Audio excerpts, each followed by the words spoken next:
นอกจากการสนับสนุนช่องของเรานะครับผ่านการกดไลค์กดแชร์แล้วก็ Subscribe นะครับผมปัจจุบันนะครับผมช่องของเราได้เปิดช่องทางใหม่ๆนะครับผมเพื่อให้ผู้ชมนะครับผมและแฟนๆของช่องนะฮะสามารถให้การสนับสนุนช่องเล็กๆช่องนี้นะครับให้ได้ไปต่ออย่างต่อเนื่องนะครับและมั่นคงนะครับผมด้วยระบบสมาชิกนะครับผมที่ช่องเราเพิ่งเปิดขึ้นมานะฮะซึ่งทุกคนสามารถที่จะกดสมัครนะครับผมสมาชิกนะครับผมที่ปุ่มจอยนะครับผมหรือปุ่มสมัครสมาชิกนะครับผมที่มุมขวาล่างใต้คลิปนะครับผมหรือมุมขวาบนในหน้าต่างของช่องนะครับผมเพียงเดือนละ50 บาทเท่านั้นนะครับผมโดยมีสิทธิพิเศษมากมายไม่ว่าจะเป็นตราประทับแสดงระดับหลังชื่อนะครับผมเป็นรูปเรือชิปเปอร์ที่ออกมาแบบอย่างสวยงามนะครับผมพร้อมกับอีโมจินะครับเป็นรุ่นพี่แฮมชิปเปอร์นะครับผมสุดน่ารักนะครับซึ่งใช้ในการพูดคุยนะครับผมในช่องคอมเมนต์พร้อมสิทธิพิเศษต่างๆมากมายที่กำลังจะตามมาในอนาคตนะครับผมอีกอย่างหนึ่งคือทั้งการชมคลิปแบบ Exclusive นะครับก่อนใครนะครับผมหรือ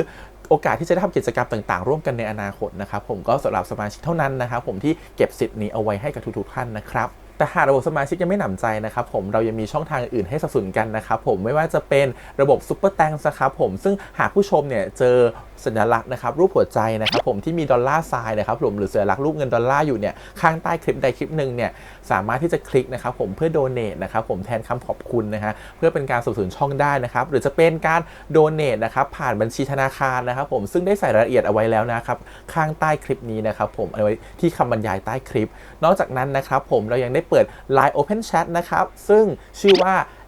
ACS Channel Family นะครับผมก็เลยขอเชิญชาวช่องทุกคนนะครับผมเข้าร่วมห้องแชทได้โดยไม่มีค่าใช้จ่ายใดทั้งสิ้นนะครับผมเอาไว้พูดคุยแลกเปลี่ยนข่าวสารกันนะครับผมในครอบครัวของเราและผมได้จัดทำสติกเกอร์ลายรุ่น Lovely พี่แฮมนะครับชิปเปอร์นะครับเอาไว้เป็นสติกเกอร์ที่ใช้พูดคุยกันด้วยนะครับจะได้ใช้คุยกันในกลุ่มก็น่ารักดีนะครับผมหรือจะเอาไปใช้คุยกับเพื่อนๆส่วนตัวก็ได้นะครับไม่ติดอะไรเลยนะครับผมตั้งใจทำออกมามากๆนะฮะเพียงชุดละ35 บาทเท่านั้นนะครับผมใช้ได้ตลอดชีพนะครับผมก็หวังว่าทั้งหมดนี้นะครับผมจะเป็นเรื่องราวดีๆที่จะเกิดขึ้นกับช่องของเราและชาวช่องของเราทุกคนนะครับผมเพื่อมุ่งหน้าต่อไปสู่ปี 2023 ปีนี้และก้าวต่อไปด้วยกันอย่างมั่นคงนะครับผมอย่าลืมสนับสนุนกันนะครับขอบคุณครับ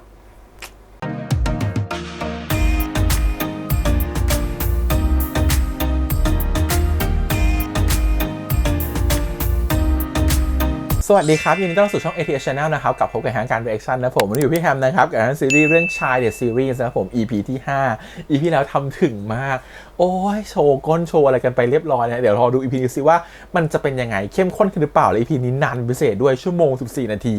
แต่พี่แฮมตัดออกไปเยอะนะครับผมมันเหลือมัน 50% เพราะฉะนั้นถ้าใครอยากดูแบบเต็มๆให้ไปตามดูได้ที่ VTV นะครับผมบอกเลยว่าแอปพลิเคชันนี้คุณเข้าไปดูภาพเต็มๆชัดฉากทุกอันไม่เคยปิดนะครับผมเห็นทุกอย่างทุกอันคัดแน่นอนถ้าอยู่กับพี่แฮมเนี่ยเลิฟซีนพี่แฮมเอาออกไปเยอะนะครับหายไปเยอะด้วยมันไม่ได้นะมันเป็นกฎของเขาฉะนั้นแนะนำให้ดูเต็มๆที่ VTV ดีกว่างั้นเดี๋ยวพี่แฮมไปต่อกันดีกว่ากับ EP ที่5ครับผมชาย The Series นะครับผมไปเลยพอปล่อยให้สายลมพัดพาความกังวลไปพระอาทิตย์ก็ทำให้อบอุ่นหัวใจสุดๆไปเลยนะใช่ปะ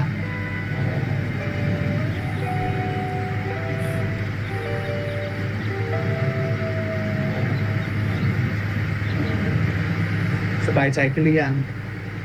ไม่สบายใจได้ไงจ๊ะผมรู้แล้วว่าควรทำอะไรต่อไปถ้ายังแก้ปัญหาระยะยาวไม่ได้ก็แก้ปัญหาระยะสั้นไปก่อนแล้วกันเดี๋ยวมันก็ยาวเอง สรัสวดีขอยอมรับอย่างหนึ่งหัวใจคนเราบางครั้งก็ดูจะมีชีวิตของมันเองผู้อ่านที่รักอาจเคยเจอเหตุการณ์เช่นนี้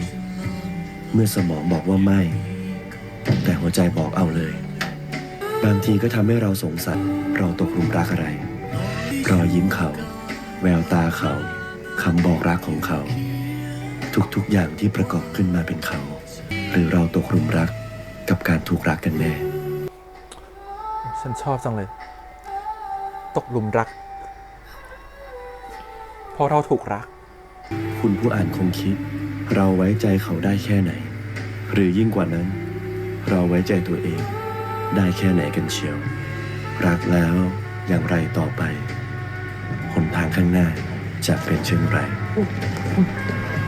ตรงข้ามมันน่ามองกว่า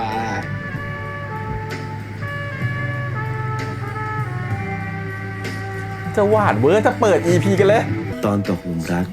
ทุกอย่างดูสวยงามแต่สุดท้ายก็ต้องตื่นจากฝันแต่กระนั้นก็ตาม คุณผู้อ่านที่รัก เพลงในห้วงรักบอกไว้ชัดเจน ถ้าใจมันรักไปแล้ว จะอย่างไรก็ห้ามไม่อยู่ ใจมันรักแล้วยังไงก็ห้ามไม่อยู่ ใจมันอยู่ในห้วงรักไปแล้ว จะห้ามยังไงก็ห้ามไม่อยู่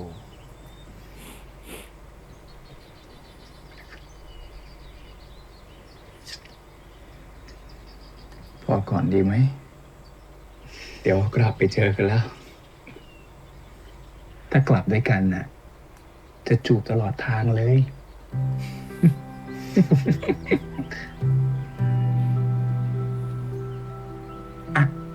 ว่าได้มาอีกแล้ว จะได้ดูดาวด้วยกันอีก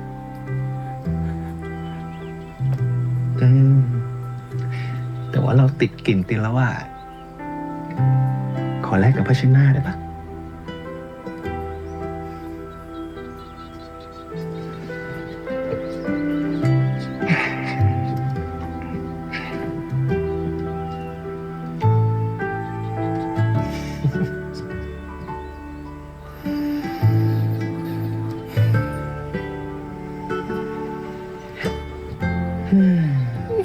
หอมจัง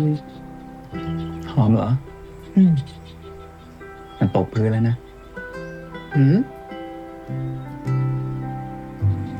อะไรอ่ะรอเล่น ผืนนี้ให้เลย ไม่ต้องคืน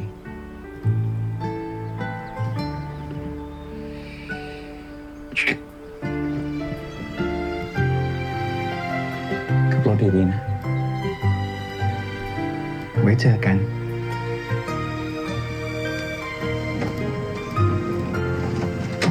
คือเขาอยู่ที่นี่หลายวันแล้วก็ต้องมาทำให้เขารักเราก่อน แล้วค่อยแยกกัน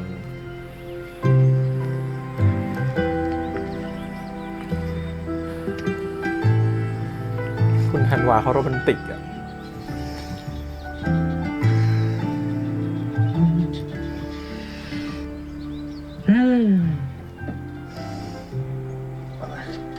ถูดีถูดีอย่าผมนะ ไงอรุณสวัสดิ์ อ้าวอาจารย์ไปนอนไหนมาครับ โทษนะพี่ เสื้อทราย ขอบใจ พี่อยากไปสนิทกับเขามากเลยนะ แก่ขนาดนั้นยังเรียนไม่จบ ขี้เมา ไม่เอาไหน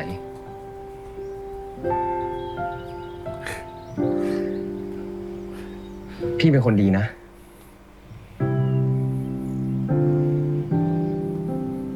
เพื่อนไปกันหมดแล้ว เดี๋ยวตามไม่ทันหรอก ความรักมันห้ามไม่ได้อะวิกเตอร์ มันรักคนแบบนั้นไปแล้วว่า ไม่ต้องห่วง ผมตามทันแน่ อุ้ย เลิศวิกเตอร์ฉันเชียร์เธอ อ่ะ ฉันช่วยอีกแรงใจหนึ่ง ส่วนเรื่องโครงการลงไฟฟ้าห้วยคำแสงที่เป็นกรณีศึกษา จากการที่ผมได้ลงพื้นที่จริงมันชัดเจนมากครับ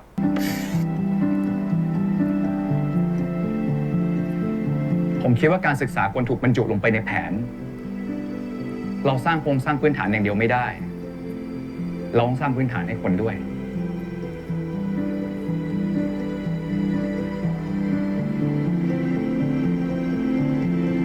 บางคน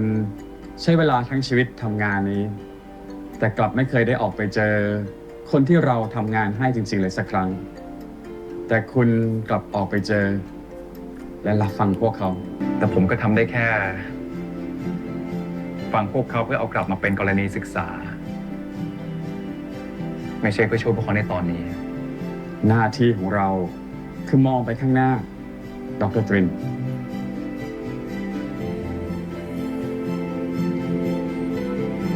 ส่วนผู้ใหญ่เขาจะเอาไปทำอะไรก็เรื่องของเขา เนี่ยอาทิตย์เนี้ยวุ่นวายเชีย พี่ธันวามาแล้ว ไปดูธันวากัน เป็นไงบ้างครับธันวาเหมือนเดิมอ่ะด้วยนะ คู่แข่งคนสำคัญอุ๊ยกำมือกำหมัดแน่น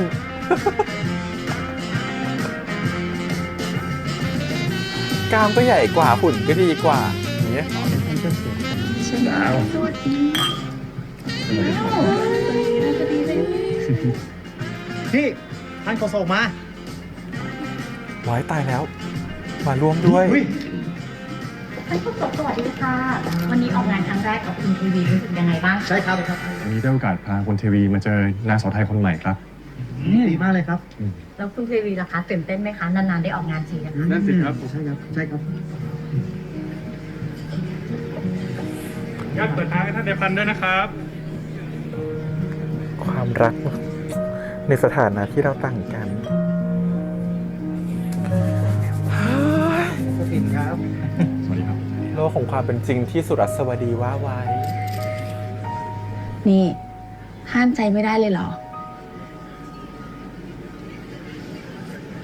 วันนี้ถ้ามาเป็นแขกนะรัน ไม่ได้มาทำข่าว เตี๋ยจ่ายไปเยอะมากรู้ไหมให้เราได้บัตรเชิญมางานนี้ คิดว่าน่าจะทำข่าว ไปนั่งกัน ท่านผู้พัน จริงๆเราไม่ใช่ อยากจะทำอย่างอื่นมากกว่าแต่คนเจอเหยื่อในงานทั้งนั้นเลยว่ะ สวัสดีครับธนาคมอ้าวสวัสดีครับเพื่อนว่า สวัสดีครับ ดรตริน สวัสดีครับ คุณธันวา ผมว่าคืนนี้เราจะสนุกด้วยกันนะครับ แต่ไม่น้อยกว่าเมื่อคืน อดใจรอไม่ไหวแล้วครับ มันไงๆเนาะธนาคมเนาะ เมื่อคืน เมื่อคืนมีปาร์ตี้ด้วยวะทำไมกูไม่เห็นรู้เลย มึงไม่ต้องรู้สักเรื่องก็ได้ ยินดีด้วยนะรัน นี่จะทำบุญขึ้นบริษัทใหม่เมื่อไหร่ล่ะ เป็นถึงผู้บริหารหนังสือพิมพ์หัวใหม่ ไฟแรงขนาดนี้เนี่ย คุณรันอย่าลืมเขียนเชียร์บริษัทรถผมด้วยนะครับ เอางี้ถ้าเกิดคุณรันกับคุณดาวเนี่ย ไปโชว์รูมผมได้ไปเลยนะครับ สนใจ Mercedes คันไหนผมลดให้พิเศษเลย เราไปเข้าห้องน้ำก่อนนะ ดาวช่วย พูด เป็น จริงนะคุณดาว สนใจ เดี๋ยวผมมานะ มันยั่วยวนมาก ต้องตามไป เป็นไรเปล่าเดี๋ยวเพิ่งไปหงุดหงิดคนของคุณเหรอ เปล่า คุณนั่นแหละ ตามผมมาแบบนี้ จะไม่มีปัญหากับคนของคุณเหรอ หึง คุณหึงเหรอ รถไฟชนกันที่ไหนบางซื่อ สถานการณ์ตอนนี้คือรถไฟชนกันอยู่จ้ะ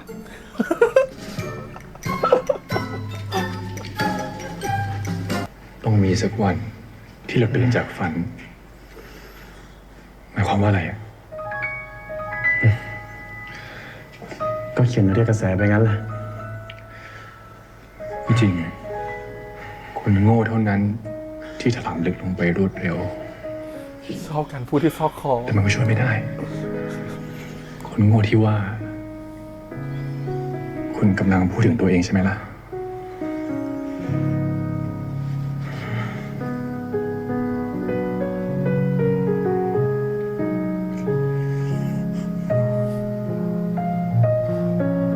แข่งแล้วนะเราอ่ะ ใช่ไหม แข่งแล้วใช่ไหม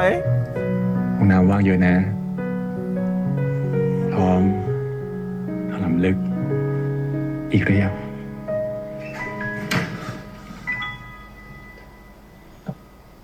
ขออภัยครับ ผมต้องไปละ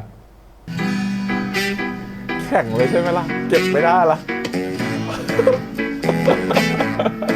Moonshine ที่จะบรรเลงเพลงสนุกสนานให้ทุกท่าน ได้เป็นการขอบคุณ ที่ได้ร่วมส่งดาวสยามประดับจักรวาล คุณเทวีอยากกลับบ้านก่อนไหมครับ นายของวีร้านมากกำลังจะยังติดพันในงานอ่ะ ผมไปส่งคุณเทวีแล้วค่อยกลับมารับนายได้ครับ อ้าวไม่ลาสายไม่ลาแฟนก่อนเหรอ แล้วหายไปแบบนี้เนี่ยนะ ได้ครับได้ครับ รู้สึกยังไงบ้างคะกับงานฉลองนางสาวไทยในวันนี้ค่ะ การที่เราส่งนางสาวไทยไปประกวดนางงามจักรวาล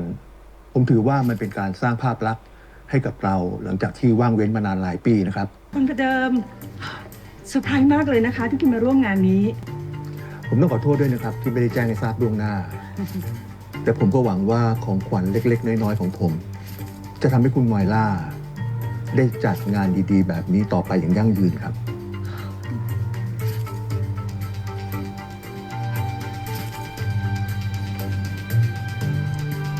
3 ล้านบาท 3 ล้าน ผมขอมีส่วนร่วมในการที่จะสนับสนุนให้ผู้หญิงไทยไปสู่เวทีโลกครับ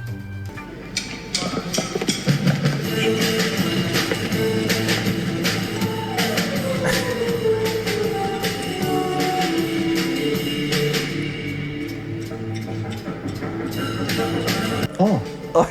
คัดแฉกี สวัสดีจ้า สวัสดีค่ะ นี่หนูพร้อมที่จะไปคว้ามงกุฎนางงามจักรวาลหรือยังจ้า พร้อมค่ะ เพราะว่า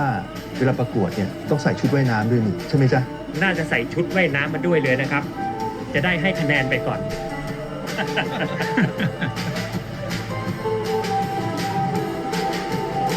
ใช้คำพูดแบบว่า sexual harassment มากๆในสมัยก่อน ก็เป็นอย่างนั้นจริงๆ เพิ่งจะมา มีเสียงลำโพงหน่อยไป เพิ่งจะมาตกผลึกอะไรกันในช่วงนี้แหละ ไม่ใช่คอนเสิร์ตฮิปปี้นะ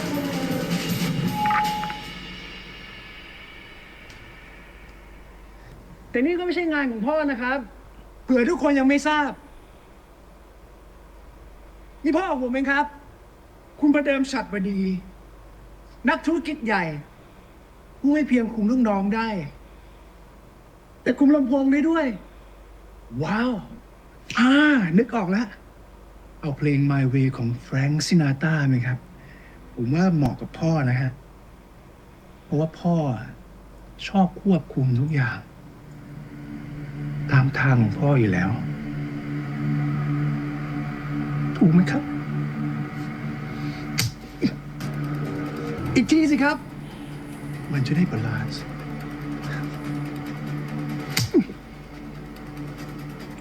โอ้ว้าว ตบดีมาก สมกับเป็นพระเดิมฉัตรบดีจริง ๆ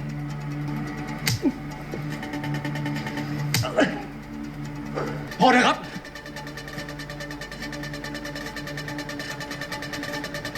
เสือก ความรุนแรงไม่ใช่การแก้ปัญหาครับปินถอยไป นี่ไม่ใช่เรื่องของปินขอโทษแทนหลานชายผมด้วยครับ ถ้ามีใครต้องขอโทษใคร พ่อนั่นแหละ ที่ต้องขอโทษผมธันวา พอเถอะธันวา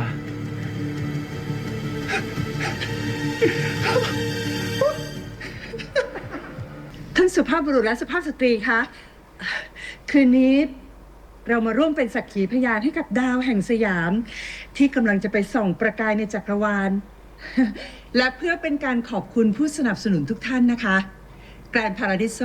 ขอเสิร์ฟเทร่ารอยัลค็อกเทลสุดพิเศษให้กับทุกท่านค่ะ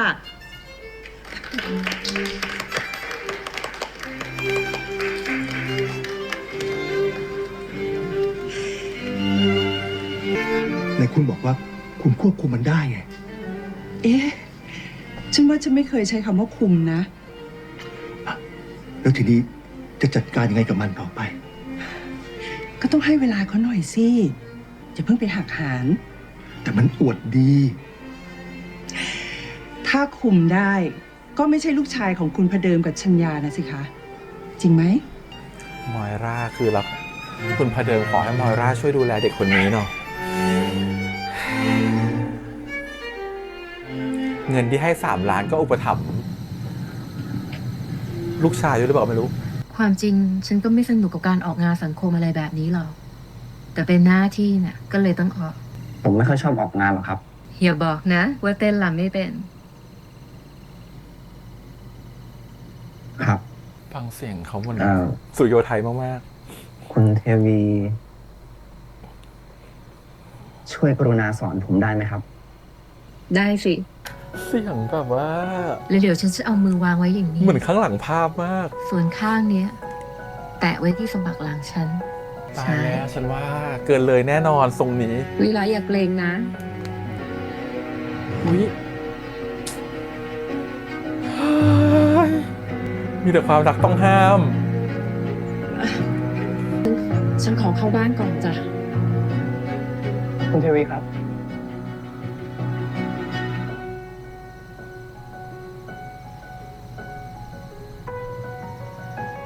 ดอกไม้เหรอ ที่ปลูกไว้ ว้าย ฝันดีนะครับ มึงดูแลดีเกินอะวีระโอ้โหเป็นแบบนี้เทวีไม่หวั่นไหวได้ไง ฉันยังหวั่นไหวเลย อบรมหลานของคุณบ้างนะผู้พัน คนหนุ่มเลือดร้อนไม่ธรรมดาครับ แต่ถ้าโตมากับการอบรมที่ดี ก็มักแยกแยะถูกผิดได้ครับ ไม่ต้องห่วงนะคะ ที่การพาราดิโซเนี่ย ทุกอย่างและทุกคนอยู่ในการดูแลของบุญธิดาพาเพลิน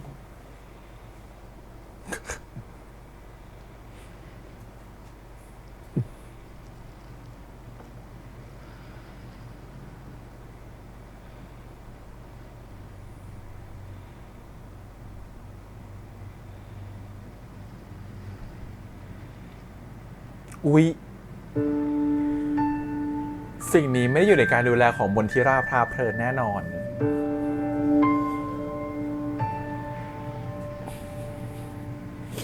สิ่งนี้นอกเขตอำนาจควบคุมของคุณมอยรา คุณโอเคไหม หน้าแดงเลย เราโอเค ที่หลังกริ้นอย่าทำอย่างนั้นอีก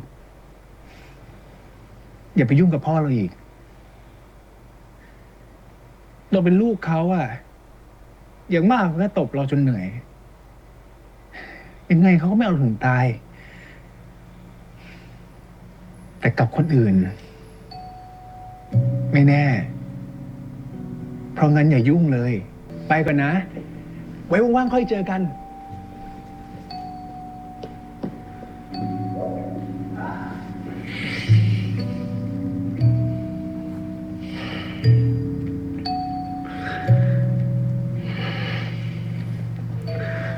คนที่เราชอบผมอุ๊ย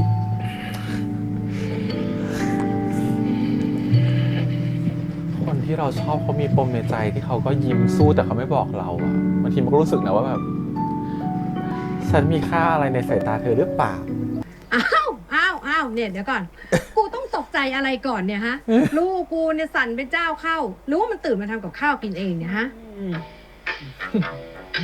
ระวังนะเว้ย โบราณเนี่ยนะเขาบอกเอาไว้ว่าร้องเพลงไปด้วยทำกับข้าวไปด้วย จะได้ผัวแก่นะเว้ ยิ ย นดีเลย ก็ดีสิ แม่ไม่เชื่อเนี่ยอย่าลบหลู่นะนี่ เองดูอย่างแม่เนี่ยได้พ่อเองมาเนี่ย ใครมันโชคร้ายได้กินกับข้าวฝีมือเองวะเนี่ยฮะ โชคดีต่างหากนี่สูตรเจนุ่มเชียวนะ อืม เธอมันต้องหล่อเป็นพิเศษเนี่ยไปเรียนหนังสือไม่ใช่เหรอลูก แม่ดูออกว่าเป็นคนมีความรัก โอ้โห เพื่อนแปลกตาแน่นอนวันนี้หล่อเป็นพิเศษ Voilà monsieur nous avons le patonko de Yamarat le Kai Pad King Mai Sai King avec les moutons chrétiens Promettez-moi botte les pictailles pour vous ชอบเอ็นดูอ่ะดูท่าของพี่ไทยนี่ต้นกำเนิดวะเนี่ยต้นกำเนิดวะเนี่ย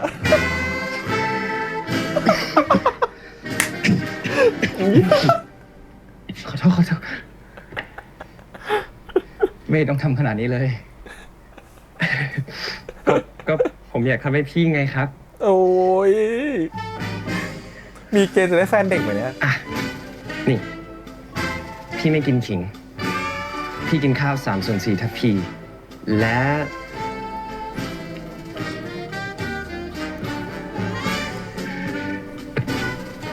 พี่รักความสะอาดมาก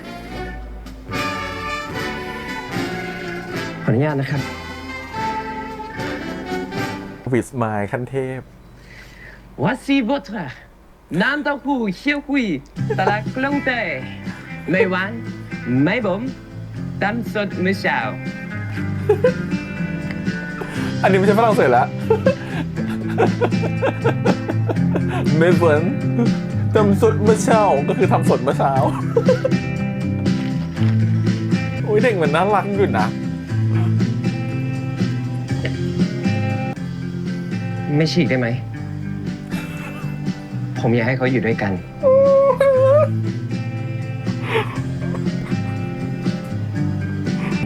โรยพริกไทยแบบซอเบต์กล้ามเราต้องใหญ่กว่าเขากล้ามเราต้องใหญ่กว่าเขาดัมเบลไม่มีก็ยกลูกมะพร้าวไป 4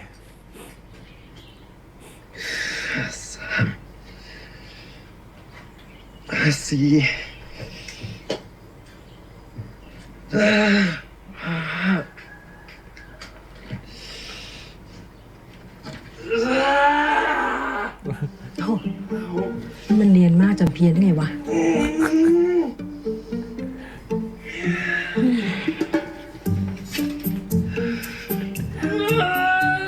กล้ามหนูใหญ่สุดแล้วจ้ะ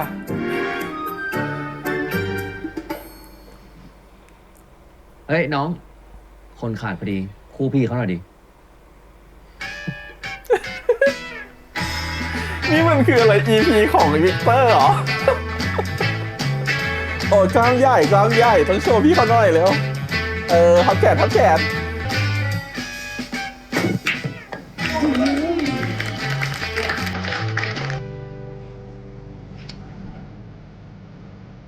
รู้เลยใครคิดถึงใคร ในหัวของคุณตรินไม่มีวิกเตอร์เลยอีวิกเตอร์ก็จะชอบอยู่คนเดียว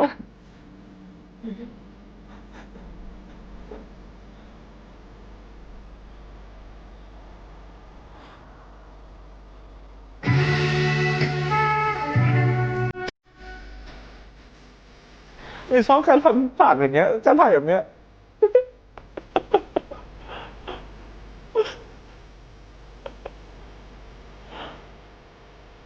เอาไฟดีนะ ซ้ายหรือขวาดี เด็ก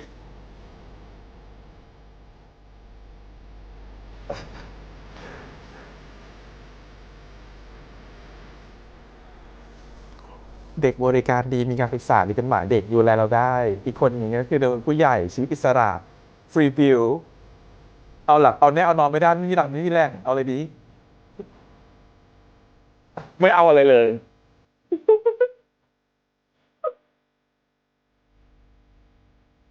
ฉันเล่นดูวิกเตอร์อะ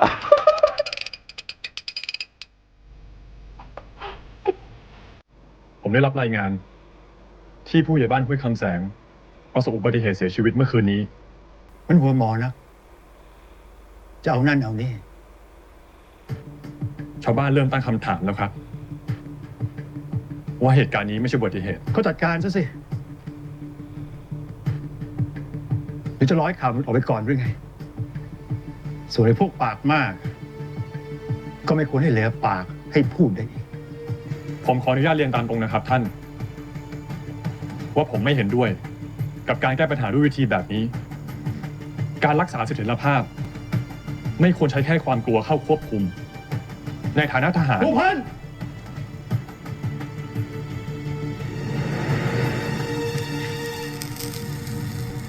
แหวนรุ่นไอแหวนรูบี้เนี่ยไอแหวนทับทิมเนี่ยแหวนรุ่น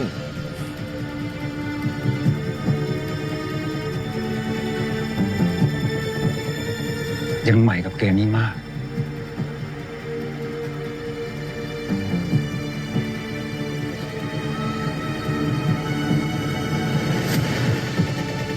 อย่าคิดนะว่าครอบครัวภรรยาของคุณ จะปกป้องคุณได้ตลอดไป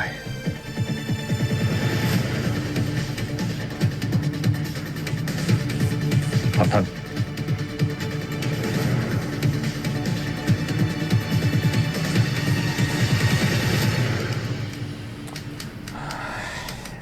เอาข่าวผู้ใหญ่บ้านออก ลงไม่ได้ ทำไมวะพี่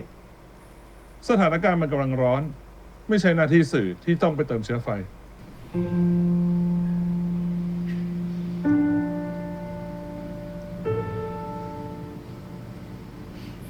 มีคนดิบเป็นโน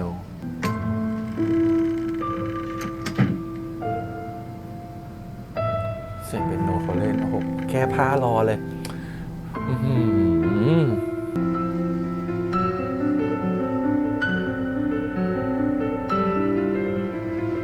เครียดสิ่งนี้คือสิ่งที่ทำให้มีความสุข โอ้ตาย เอาอีกแล้วเห็นก้นกันอีกแล้วเอาอีกแล้วฟังจากเสียงเปียโนไปนะฮะเสียงเปียโนมันเร่าร้อนโอ้ยห้องสมุดออกไม่ได้สักที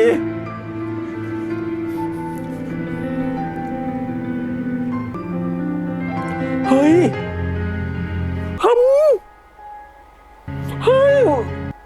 วันนี้ผู้พันยอมโดนเป็นรับ ผู้พันขอสลับพ่อ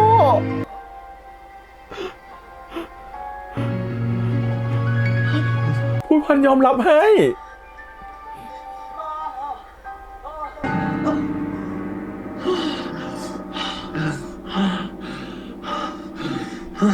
โอ้ตายบาง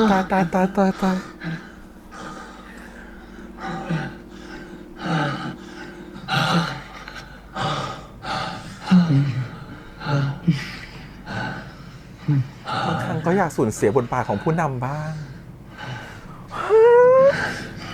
ปวดหัว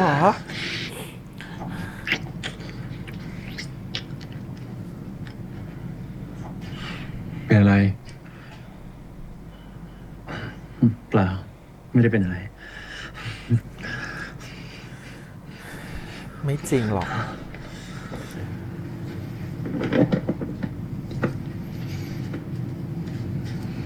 โกหกไม่เนียนนะ มีอะไรหรือเปล่า ดูคุณไม่สบายใจอ่ะ บก.สั่งให้ปิดข่าว เรื่องผู้ใหญ่บ้านห้วยคำแสงถูกฆ่าตาย แล้วคุณจะทำยังไง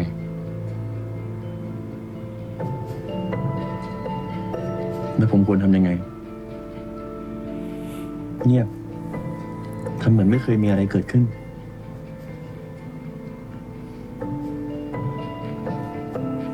คุณมีช้อยส์อื่นหรือเปล่า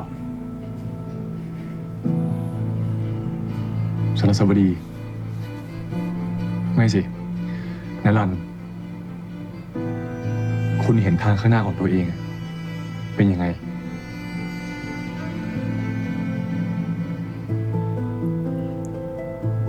ผมต้องการ สร้างความเปลี่ยนแปลงให้ได้ยิ่งกว่านี้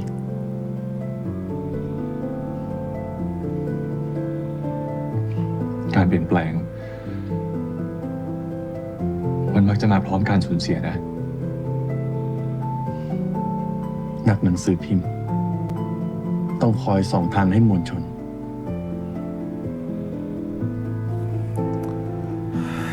ตัวแค่นี้เองทำอะไรเกินตัวจะเดือดร้อนเอา หมายขีดแค่ก้านเดียว สามารถจุดพลุให้สว่างไปทั่วฟ้าได้ ถ้ามันทำให้ประชาชนเห็นทางสว่าง ต่อให้ผมต้องมอดดับ หายไปผมก็ยอม แต่ฉันไม่อยากให้เธอมอดดับไงโอ้ย แล้วคุณล่ะ เป็นชายชาติทหาร ถ้าทั้งฟ้ามันมืดไปหมด แล้วมีพลุอยู่ตรงหน้า คุณจะกล้าจุดไม้ขีดไฟไหม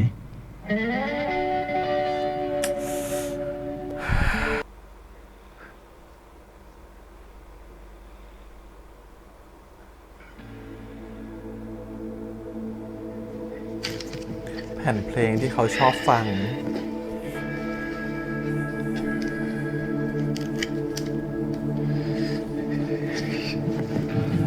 จะทำให้นึกถึงเขา เราไม่อาจหยุดทะเลด้วยมือเปล่าได้ เช่นเดียวกับเราไม่อาจหยุดความรักด้วยเหตุผล เหมือนกันกับเราที่หยุดฝนไม่ได้ แต่เรากางร่มได้เช่เท่น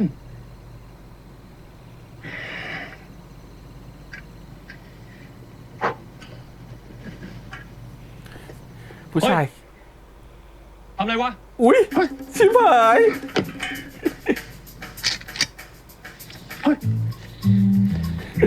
สวัสดีครับ สวัสดีครับ ลูกคุณพเดิมใช่ไหมจ๊ะ ใช่ครับ เดี๋ยวนี้เป็นโจรแล้วเหรอ พอดีผมมาหาตรินครับ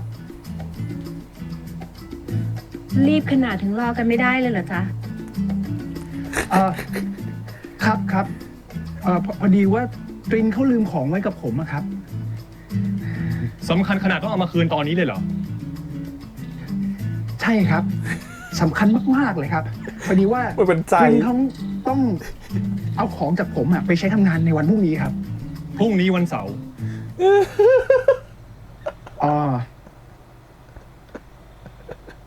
คุณเอาของฝากที่ผมก่อนก็ได้ เดี๋ยวเรนกลับมา ผมเอาให้เขาเอง กลับมาเหรอครับ ยังไม่กลับมา กลับมาจากที่ไหนครับ ตินเขากลับบ้านนครชัยศรีนะจ๊ะ อุ๊ย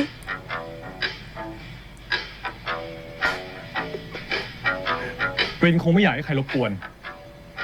ค่ำมืดแบบเนี้ยใครๆก็อยากจะพักผ่อน เข้าใจครับ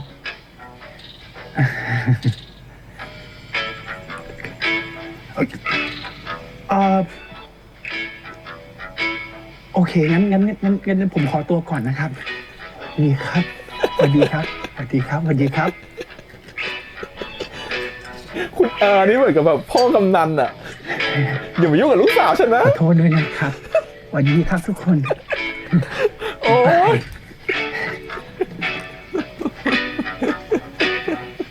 เขาจะปีนทำไมนะ เราเปิดประตูให้ก็ได้ ใช่ นี่มึงจะลงข่าวคนขูดกระดองเต่า2 หัวหาหวยจริงดิแม่งไม่แซ่บเลยว่ะ ก็บก.สั่งมางั้น ทำไมผลนี้มึงยอมง่ายจังวะ อ๋อ เดี๋ยวต้องมาถามว่าบ้านอยู่ไหน อุ๊ยช็อตนี้เองนึกว่าจูบกัน วาดแผนที่บ้านตรินให้ผมที สมัยก่อนไม่มี Google นะจ๊ะต้องวาดแผนที่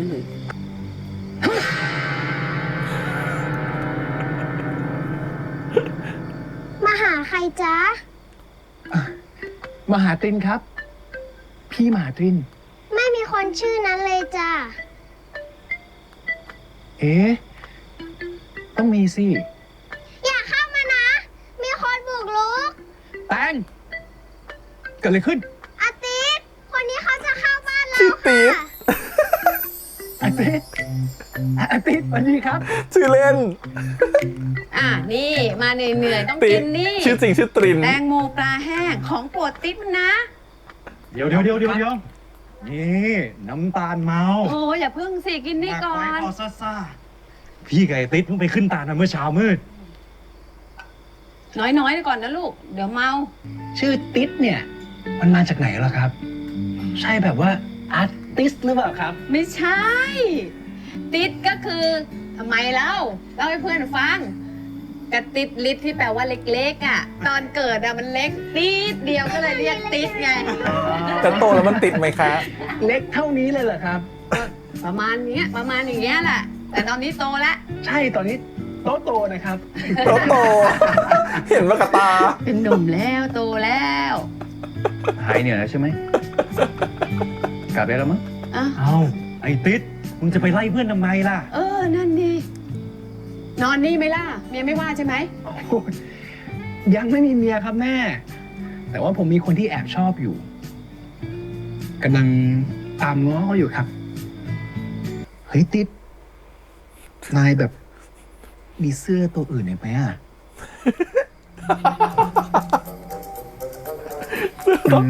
เราว่ามันสั้นไปอ่ะ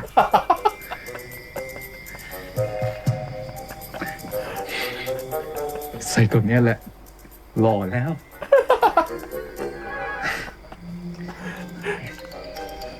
หล่อจริงปะ เอาละในมุงเนี่ยละ ยศ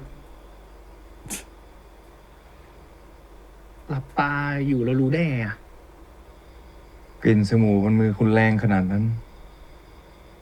พอกไปหมดก้อนเลยหรือไง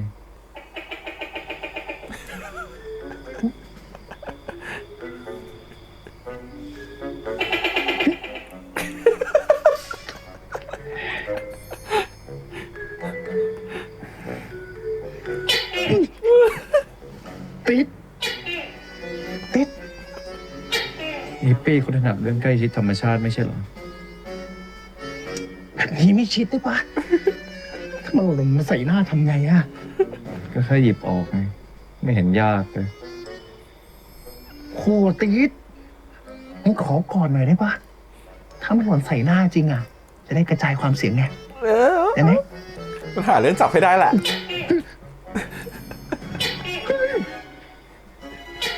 ติดแดงต้อยหยุดแกล้งเพื่อนพี่แล้ว มันไม่กวนพี่แล้ว คุยกับตุ๊กแกได้ด้วยเหรอ แล้วมันชื่ออะไรนะ มันชื่อแดงต้อย ชื่อไทย ชื่อฝรั่งเศสเวลาเคอ๋อทำไม มีปัญหาเหรอ ไม่มีเดี๋ยวก็เรียกไปอีกยอมแล้ว ไอ้ติ๊ด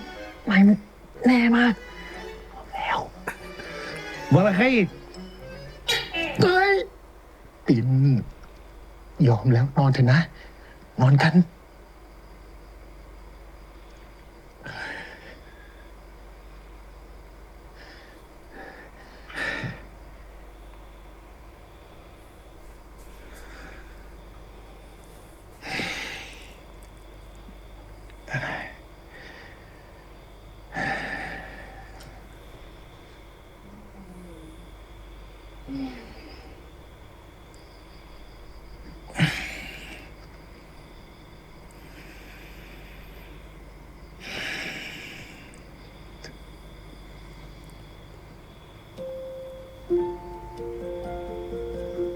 มันไปแล้ว นอนเถอะนะ ฝันดีครับ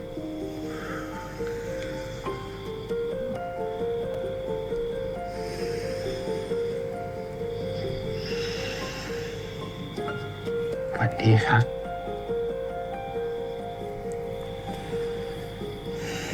ใจลูก เดี๋ยวตินช่วยแล้วกันแม่ เองจะกวนอ่ะเจ๊ ดีๆนะ แม่คืนพักเถอะ อย่าให้ไหม้นะอ่ะช่วยกันทำเนี่ย ดูอย่าให้ไหม้นะธันวา ต้องช่วยเขาจับแต่เขาไม่ได้หรอก เดี๋ยวพัง เดี๋ยวพัง เดี๋ยวพัง จับนี้จับนี้กำนี้ไว้ไปคว่ำเลยจับนี้ไปตามเข็มนาฬิกา ค่อยๆ ค่อยๆ อย่างนั้นแหละแต่น้ำหนักต้องได้ แรงต้องสม่ำเสมอน้ำตาลถึงขึ้นทรงใช่ ค่อยๆไปแบบนั้นเลยใช่ค่อยๆไป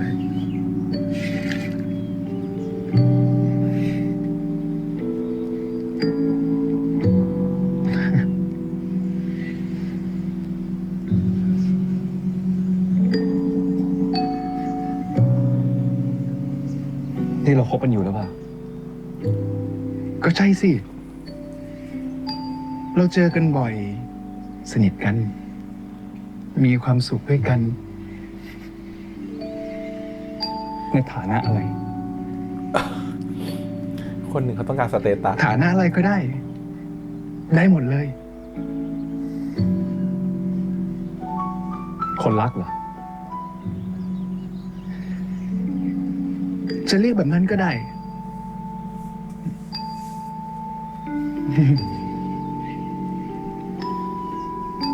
ให้ร่วมสุขไม่ร่วมทุกข์กันเลย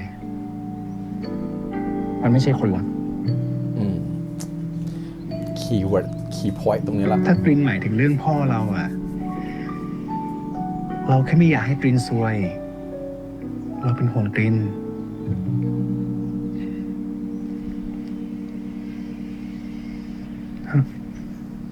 แบบนั้นเรียกเป็นห่วงเหรอ ทิ้งผมไปเลยโดยที่ไม่บอกอะไรสักคำ แล้วบอกว่าว่างๆไว้เจอกัน แบบนั้นเขาเรียกว่าคนรักเหรอ ครอบครัวตินน่ารักจะตายตรินไม่เข้าใจหรอก เราแค่ไม่อยากความทุกข์มาให้ตริน แต่ถ้าเป็นเรื่องคุณผมยอมไง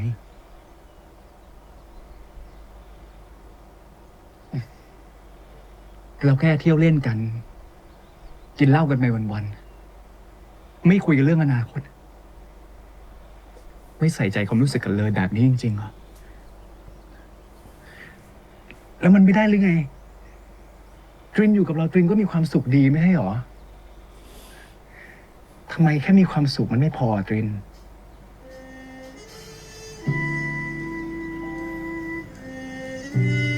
แค่ความสุขมันพอเหรอ นักเศรษฐศาสตร์ ใช้ชีวิตไปวันๆมันได้เหรอ นึกถึงตัวเองเลยค่ะ นี่มันชีวิตจริงธันวา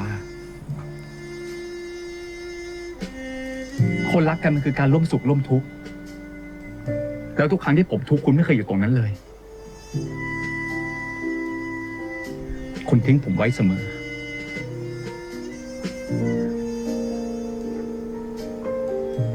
คุณจะมาแค่ตอนที่คุณอยากมา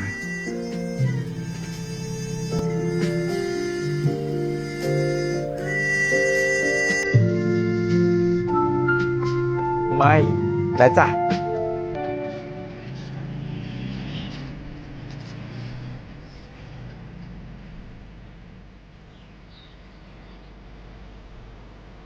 ตัวต้องการสื่อเรื่องนี้ใช่ไหม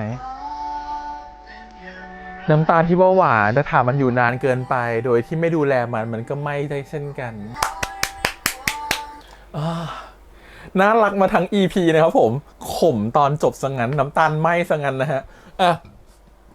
ชอบการเปรียบเปรยด้วยนามธรรมของสิ่งที่มันเกิดขึ้น EP นี้มากว่า EP นี้มันหวานมาตลอดเลยมันน่ารักมาตลอดนะเหมือนน้ำตาลที่มันหวานนะผมแล้วสุดท้ายพอมันเคี่ยวไปเรื่อยๆเนี่ยหากไม่ดูแลมันอย่างดีมันก็ไหม้นะฮะน้ำตาลเนี่ยมันคำว่าน้ำตาลไหม้เนี่ยมันเปรียบเทียบเหมือนกับว่าจริงๆแล้วเนี่ยความหวานที่มันมีอยู่ครับผมแต่หากไม่ได้รับการดูแล หากไม่ได้รับการประคบประหงมและปล่อยทิ้งไว้สุดท้ายนะมันก็จะไหม้แล้วมันก็จะกินไม่ได้มันก็จะขมอยู่ดีนะครับผมน้ำตาลไหม้มันขมเนาะมันไม่ใช่เป็นน้ำตาลที่หวานแล้วนะครับผมมันถูกเคี่ยวมานานมันปัญหาทุกอย่างนี่มันถูกมีอยู่มันคาราคาซังจนมันหาทางออกไม่ได้แล้วนั่นแหละมันคือประเด็นของ EP ที่มันทิ้งเอาไว้ใน EP นี้นะครับผมพี่ทำตัดออกไปเยอะเพราะฉะนั้นเดี๋ยวต้องสรุปให้ฟังนิดนึงว่าเรื่องราวมันประมาณไหนนะครับผมเล่าย่อๆแล้วกันนะฮะเรื่องราวมันเกิดขึ้นที่เป็นคู่ๆแล้วกันไม่เอาเป็นคู่ๆมันต้องเล่าภาพรวมเดี๋ยวจะเป็นคู่ๆแล้วงงเรื่องมันสุกเซตมาว่าตอนนี้จริงๆแล้วความสัมพันธ์ของตัวตรินนะครับผมแล้วก็ตัวของธันวาเปิดมาเนี่ยมันหวานมากตั้งแต่ทะเล EP ก่อนเนาะเหมือนตัวละครมันรักกันนะผมมันมีความสัมพันธ์ที่รักกันจนมันเหมือนตอนนั้นมันแบบทุกอย่างมันหอมหวานหมดเลยมันไม่ต้องการสถานะใดมันรู้สึกว่ามีอยู่ด้วยกันแล้วมีความสุขตัวตรินเองพยายามจะปรับจูนตัวเองให้เข้ากับธันวาเนาะว่าความสุขเนาะมันเก็บไปทีละนิดเดี๋ยวสุดท้ายมันก็เป็นความสุขที่เรียกว่าความสุขนิรันดร์หรือความสุขที่มันเป็นระยะยาวเองไม่ต้องคิดถึงสิ่งที่อยู่ในอนาคตคิดถึงแค่วันนี้มีความสุขพรุ่งนี้มีความสุขแล้วเดี๋ยวมันจะมีความสุขไปเรื่อยจนเป็นความสุขไปตลอดเขาพยายามจะปรับตัวเพื่อคิดเหมือนธันวาในฉากเปิดของ EP นะครับผมขับรถมาด้วยกันจากการไปเที่ยวทะเลแอบค้างคืนมาด้วยกันเนาะแต่สุดท้ายเนี่ยเรื่องมันก็ดันพลิกนะครับผมเนื่องจากมันมีงานเนาะที่เป็นงานประกาศตัวของนางสาวไทยแล้วจะส่งนางสาวไทยไปประกวดในระดับโลกเนาะเป็น Miss Universe นั่นแหละงานนี้มันก็เคยเกิดปัญหาตรงที่ว่ามันเป็นงานที่ทุกคนมารวมตัวกันเนาะไม่ว่าจะเป็นตัวของผู้พันเนาะแล้วก็ตัวของเทวีก็มางานนี้ตัวของนรันเองนะครับผมก็มากับคุณดาวนะส่วนตัวของตรินเองเนี่ยก็มาในงานนี้ด้วยเนาะแล้วส่วนตัวของธันวาเนี่ยก็เป็นนักร้องในงานแล้วก็มีคุณมอยราความสัมพันธ์ที่มันเกิดขึ้นทั้งหมดเนี่ยมันเกิดขึ้นมันก็ดูดีของมันแหละภาพรวมเนาะแต่ตอนที่มาเจอกันระหว่างตัวเทวีนะครับผมแล้วก็ตัวของเทวีดาวนรันแล้วก็ตัวของผู้พันเนี่ยตอนเจอกันเนี่ยมันจะมีความแบบอะไรยังไงเหมือนคนคบชู้แอบคบกันแล้วก็ต้องมองหน้าสบตากันเนาะอีกฝั่งหนึ่งกอดภรรยาอีกฝั่งหนึ่งกอดแฟนตัวเองอยู่เนาะแต่แฟนตัวเองไม่ได้สงสัยแฟนตัวเองก็คิดว่านรันน่ะเห็นหน้าผู้พันก็คือคงคิดแต่เรื่องงานไม่ได้คิดถึงเรื่องความสัมพันธ์อะไรต่างๆก็เลยบอกว่าเลิกคิดเรื่องงานก่อนแต่จริงๆเขาไม่ได้คิดเรื่องงานเขาคิดเรื่องความสัมพันธ์เพราะว่าสุดท้ายแล้ว EP เนี่ยมันเปิดด้วยคำพูดของสุรสวดีที่พูดถึงตัวของไกรเลิศอีกแล้วสุรสวดีตอนนี้มันเริ่มพร่ำเพ้อแล้วว่าตอนนี้มันเหมือนฉันตกอยู่ในบ่วงรักนะครับผมสุรสวดีก็คือตัวของนรันเนาะฉันตกอยู่ในบ่วงรักแม้ฉันจะไม่แม้รู้จะปลายทางมันจะขมขื่นแม้รู้มันจะไปต่อไม่ได้แม้รู้ความสัมพันธ์มันรู้สึกว่ามันหาจุดลงไม่ได้แต่ตอนนี้ฉันตกในบ่วงรักแล้วฉันก็เอาตัวเองออกมาไม่ได้เช่นกันมันพร่ำเพ้อแบบนี้มันทำให้ตัวของไกรเลอร์รู้ว่า ตอนเนี้ยเขาคงรักเรามากๆแล้วแหละแต่ความสัมพันธ์นี่มันเหมือนกับปลายทางที่มันตันนะครับมันไปไม่ได้มันรู้ว่าคนหนึ่งคนอีกแต่ละคนมีอุดมการณ์ที่แตกต่างกันหน้าที่การงานไม่เหมือนกันความสัมพันธ์ของชายก็เปิดออกไปไม่ได้มันยากมากเลยที่มันจะไปต่อได้แต่ฉันจะพยายามให้ดีที่สุดเรื่องมันถูกเล่ามาถึงจุดนี้นะครับผมมันถูกปิดด้วยระเบิดลูกใหญ่ลูกหนึ่งนั่นคือการที่พาเดิมนะฮะเดินออกมาร่วมงานนะแล้วก็เอาเงินให้กับมอยราเป็นเงินสนับสนุนแล้วว่าลึกๆพาเดิมกับมอยราเนี่ยมีความสัมพันธ์ที่เหมือนกับว่าเขาให้มอยราเนี่ยค่อนข้างจะไว้ใจมอยราแล้วก็ให้มอยราในการดูแลลูกของตัวเองพาเดิมเนี่ยเป็นคนที่เป็นห่วงลูกนะครับผมแต่เป็นคนที่ห่วงลูกแบบเขามีอคติเขามีทิฐิเขามีธงของตัวเองมากสุดของการทำร้ายลูกคงจะตบลูกตีลูกอะไรเงี้ยแต่จริงๆลึกๆเขาคงรักลูกแต่แสดงความรักนั้นไม่ถูกมอยราเป็นคนที่รู้สิ่งนี้นะครับผมแล้วเขาก็รู้สึกว่าเขามีวิธีที่จะดูแลเด็กคนนี้เขาก็ดูแลตัวของธันวามาตั้งแต่เล็กแต่น้อยแหละรู้สึกว่าการที่ธันวาหนีมาอยู่ในไม่เรียนหนังสือการที่มาแอบอยู่ในโรงแรมแกรนด์พาราดิโซเพื่อที่จะร้องเพลงนั่นนี่นะครับผมก็คือมันอยู่ในสายตามอยราตลอดเวลาแล้วพ่อคงจะรู้ว่าไว้ใจมอยราได้ก็ให้มอยราดูแลการที่พ่อให้เงินสนับสนุนมอยรา3 ล้านบาทเนี่ยก็คงเพื่อจะส่วนหนึ่งก็แบ่งให้ลูกชายของเขาด้วยเนาะมันคือการดูแลของเขาอะครับมันเป็นการดูแลแบบที่ดูเหมือนจะไม่ค่อยใช่พ่อลูกเท่าไหร่แต่นั่นแหละจริงๆแล้วลึกๆอะต้องนึกถึงความเป็นผู้ใหญ่เนาะบางทีอะฉันมีแบบอคติฉันมีทิฐิเยอะฉันมีอะไรบางอย่างรู้สึกว่าฉันจะไม่แบบไปทำใจดีกับแกหรอกฉันจะเลี้ยงแกแบบนี้ฉันให้เงินแกฉันดูแลแกฉันหวังดีกับแกแต่แกไม่เข้าใจความหวังดีฉันหรอกบางทีเขา mindset แบบนี้เพราะฉะนั้นสิ่งที่เขาดูแลเนี่ยบางทีทำให้ลูกเขาไม่เข้าใจเพราะลูกเขามองว่า1แม่เขาตายอาจจะพอเครียดจากพ่อเขาก็ได้เพราะพ่อเขาไม่เคยสนใจอะไรความเป็นเกี่ยวกับแม่เลยไม่รู้ว่าไม่เคยมาใยดีว่าแม่จะคิดยังไงรู้สึกยังไงทำให้แม่เขาต้องฆ่าตัวตายเนาะอีกประเด็นหนึ่งที่ลูกคงไม่ชอบเลยคือเหมือนวันที่แม่เขาตายพ่ออาจจะไม่อยู่ก็ได้หรือพ่ออาจจะไม่ได้ใยดีก็ได้หรือแบบไม่ได้สนใจขนาดนั้นทำให้เขารู้สึกว่าแม่จากไปหรือฆ่าตัวตายเพราะว่าพ่อของเขาก็เลยเกลียดพ่อมากๆพ่ออาจจะรู้ความจริงอะไรบางอย่างแต่ไม่ได้บอกลูกหรืออาจจะรู้สึกผิดแต่ก็ไม่กล้าขอโทษลูกตรงๆมันเลยเป็นความบาดหมางกันระหว่างพ่อกับลูกนะพอพ่อกับลูกเจอกันมันเลยเหมือนกับยิ่งลูกไม่ได้เป็นลูกที่ดีไม่ได้เป็นลูกที่รู้สึกว่าอยากจะไปเรียนหนังสือสูงๆเหมือนคนอื่นเขาพ่อเขายิ่งรู้สึกว่ามันแบบมันไม่โอเคอ่ะมันเหมือนฉันเลี้ยงลูกไม่ดีจริงๆอ่ะคนเราเวลาเราเกลียดใครหรือเราโมโหใครกันที่เกลียดลูกไปยืนอยู่บนเวทีแล้วก็ลูกไม่ได้ลูกร้องเพลงแล้วมันขัดหูจริงๆแล้วการที่เขารู้สึกแบบนั้นน่ะมันเพราะว่าเราเห็นสิ่งที่อยู่ตรงหน้าแล้วเราควบคุมไม่ได้เราควบคุมสิ่งนั้นไม่ได้เราไม่สามารถจัดการสิ่งนั้นได้มันอยู่นอกเหนือจากที่แผนที่เราตั้งใจไว้แต่เราก็ไม่สามารถจะจัดการมันได้ถ้าเป็นคนอื่นเราอาจจะฆ่าทิ้งให้มันหายไปจากสายตาเราแต่นี่มันลูกเราอ่ะมันผิดไปจากที่เราตั้งใจไว้อ่ะมันเหมือนกลับมาจริงๆมันคือการทำร้ายตัวเองนะหรือจริงๆมันคือการที่เรากำลังเห็นลูกเราอ่ะแล้วมันคือการขยี้ปมในใจของเราปมในใจของเราหลังจากที่ภรรยาเสียไปอ่ะเราอยากจะดูแลลูกให้ดีเราอยากจะให้ลูกเราเติบโตในทางที่ดีเราอยากจะให้ลูกเราเป็นคนดีเราอยากจะทำนู่นทำนี่ให้ลูกของเราชดเชยในสิ่งที่เราไม่ทำให้ภรรยาเร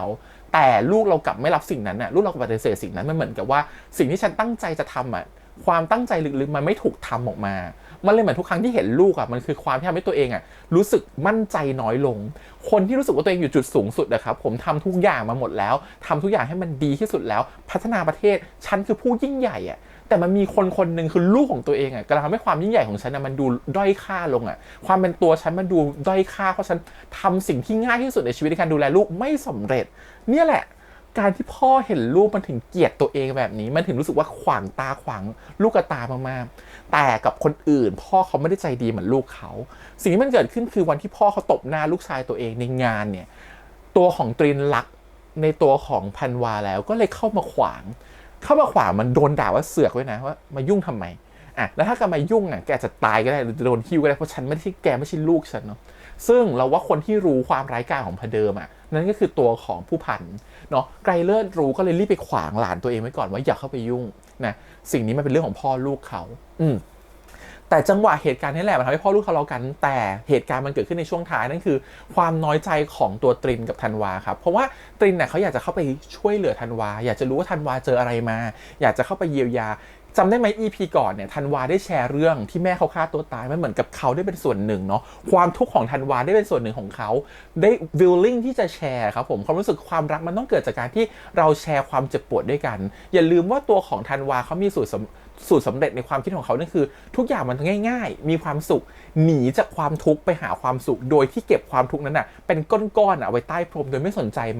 มันต่างกับความคิดของตรินที่ฉันเป็นนักเศรษฐศาสตร์ฉันเป็นคนหา choice เป็นคนแก้ปัญหาฉันเป็นคนคิดตามหลักเหตุผลเพราะฉะนั้นฉันจะไม่คิดแบบเธอแน่นอนเนี่ยอุดมการณ์และ mindset และความคิดมันแตกต่างกันสุดขั้วตั้งแต่แรกอยู่แล้วอะฮะแต่คนนึงมันเกิดเพราะปมด้อยของตัวเองแต่อีกคนนึงมันเกิดเพราะว่าฉันเป็นคนที่หวังในอนาคตที่มันดีกว่านี้เพราะฉันมาจากบ้านที่จนๆอยู่นครชัยศรีฉันก็ไม่ใช่คนรวยมาก่อนนะครับทุกคนมาจากต่างจังหวัดหมดเพื่อเข้ามามีที่ยืนในกรุงเทพวันนี้ฉันมีที่ยืนแล้วฉันก็หวังอนาคตที่มันไกลมากขึ้นเช่นเดียวกับความสัมพันธ์เหมือนกันความสัมพันธ์มันต้องมีการพัฒนาฉันเป็นคนนักพัฒนาประเทศเนาะความสัมพันธ์ก็ต้องพัฒนาเช่นเดียวกันแต่วันนี้ความสัมพันธ์เหมือนย่ำอยู่กับที่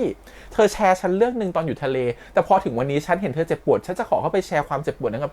เธอกลับไม่ยื่นพื้นที่นั้นให้กับฉันและเธอกลับไล่ส่งฉันแล้วกับด้วยประโยคที่บอกว่าว่างๆเมื่อไหร่เดี๋ยวมาเจอกันเท่ากับที่ผ่านมาคืออะไรสเตตัสก็ไม่มีเจอกันเฉพาะว่างและมีความสุขหรอวันที่เธอมีความทุกข์เธอก็ไม่เคยมาแชร์แล้ววันที่ฉันมีความทุกข์เธอก็ไม่เคยอยู่เพื่อมาปลอบประโลมฉันแค่นี้แหละครับมันคือจุดตัดสินใจของตัวตรินว่าฉันจะคบกับคนนี้ต่อไปยังไงดีแต่ว่าที่เขาคิดอยู่แบบนั้นมันก็มีมือที่3เรียกว่ามือที่3ได้ไหมหนุ่มน้อยคนหนึ่งคือวิกเตอร์นะครับผมเห็นแล้วโอกาสนี้แหละสบโอกาสที่เขาแยกกันอยู่ฉันก็ต้องรุกจีบอาจารย์ตรินฉันต้องตามไม่ทันนะฮะฟิตกล้ามนะฮะยกชามมะพร้าวขึ้นมาโอ้โหดัมเบลแบบเป็นดัมเบลฝึกกล้ามทำอาหารเซ็ตผมหล่อจะไปจีบอาจารย์ตรินจริงๆตรินรู้ไหมแล้วว่าตรินรู้ว่าวิกเตอร์ชอบเขาแต่ตอนนั้นใจเขายังอยู่กับตัวของคนนี้อยู่กับธันวายังรอคอยธันวาอยู่ยังรอคอยคำตอบอยู่นะซึ่ง EP นี้เนี่ยสุดท้ายแล้วเนี่ยธันวาก็นั่นแหละมันคิดถึงตัวตรินแต่ไม่รู้จะไปยังไงดีมันไม่เคยกล้าออกจากสถานที่ตัวเองมันไม่เคยที่จะกล้าเผชิญกับความเป็นจริงอะไรบางอย่างมันรู้สึกว่าต้องให้ตัวเองคูลดาวน์ก่อนมีความสุขก่อนประมาณนึงถึงตัวเองจะเอาตัวไปหาตัวของตรินได้นั่นแหละพอมันรู้สึกว่าเฮ้ยนาทีนี้ฉันต้องไปแล้วฉันเจอกล่องใส่นะครับผมตัวแผ่นเสียงมันเลอะเป็นกล่องใส่แผ่นเสียงที่ตัวของตรินบอกว่าชอบด้วยพอนึกถึงตรินก็เลยต้องไปหาตรินในยามวิกาลบุกไปถึงบ้านผู้พันไกรเลิศนะครับผมกับตัวของKV จะคิดว่าเป็นโจรเนาะเขาเรียกว่าไม่ใช่โจรขึ้นบ้านเรียกว่าผู้ชายขึ้นบ้านจ้ะนั่นแหละแต่ขึ้นบ้านไปไม่เจอไงเพราะว่าเขากลับนครชัยศรีไปก็เลยรีบขับรถไปหาเขาที่นครชัยศรีนะฮะสิ่งที่มันเกิดขึ้นตามมาคือได้รู้ว่าครอบครัวเขายากจนเนาะมีคุณแม่อยู่มีคุณพี่ชื่อตะวันอยู่เนาะแล้วก็ได้ใช้ชีวิตต่างจังหวัดที่ตัวของตินเขาเคยใช้มาแล้วเขาเคยชินเชื่อแล้วที่ตินเขาคุยกับตัววิกเตอร์กับเด็กๆมหาลัยว่าผมมาจากเด็กต่างจังหวัดทำไมผมจะไม่รู้ความลำบากของคนต่างจังหวัดเขารู้จริงๆแต่ EP เนี่ยเขาไปรู้ความลำบากของคนห้วยคำแสงมาเพิ่มว่าคนห้วยคำแสงสิ่งที่ขาดคือความรู้เขาเลยอยากจะพัฒนาความรู้มากกว่าแค่สาธารณูปโภคอยากจะเพิ่มความรู้ให้ด้วยสิ่งเนี้ยมันย้อนกลับมาว่าพอตัวของตรินกลับมาอยู่ที่บ้านมันเหมือนกับเขาได้ทำใจสบายขึ้นน่ะทำใจให้เย็นลงจากที่เขาฟุ้งซ่านว่าจะชอบใครดีคนนึงก็มาจีบฉันอีกคนนึงฉันก็ชอบอยู่วุ่นวายอยากจะรู้คำตอบเขาแล้วในที่สุดคำตอบเนี่ยก็เดินมาหาเขาด้วยตัวเองนั่นคือธันวาขับรถมาหาเขาเนาะแล้วก็มานอนกับเขาพอมาเคี่ยวน้ำตาลกันในช่วงท้ายเนี่ยมันก็ทำให้ตัวของเขาอยากจะถามธันวาว่าตกลงจริงๆแล้วเธอกับเราเป็นอะไรกันฉันจะได้รู้ว่าฉันมีสิทธิ์ที่จะเป็นห่วงเธอได้ไหมฉันจะรู้ว่าฉันต้องอยู่แค่จุดไหนฉันควรจะให้ความทุกข์มาของเธอมาแชร์ในตัวฉันหรือเปล่า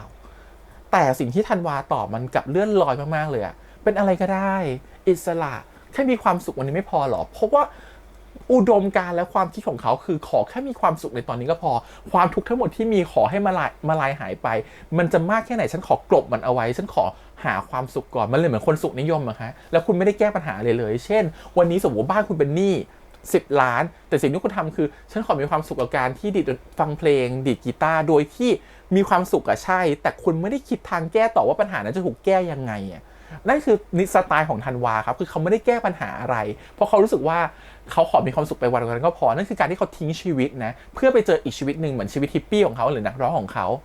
มันทำให้ความคิดของเขามันค่อนข้างจะต่างกับตรินมากจบเศรษฐศาสตร์มาแบบพี่แฮมอย่างเงี้ยเป็นคนวางแผนเป็นคนที่คิดรอบคอบมีการเสียโอกาสมีหลายมุมมองเขาต้องวางแผนและให้เชื่อมั่นว่าอนาคตมันจะไปต่อได้พี่แฮมเลิกคุยกับใครหลายคนเพราะแบบนี้นะเพราะว่าที่ถามอนาคตเราไม่รู้ว่าอนาคตของคุณคืออะไรเราไม่เห็นภาพอะว่าอนาคตของเราต่อไปมันจะเป็นยังไงนะการที่มีความสุขวันนี้โอเคมันเพียงพอแหละแต่มันก็ต้องมั่นใจระดับหนึ่งว่าอนาคตของเราจะไปอยู่ในจุดไหนมันไม่จำเป็นต้องแบบอนาคตของเราจะมีพาดอย่างนั้นมีควา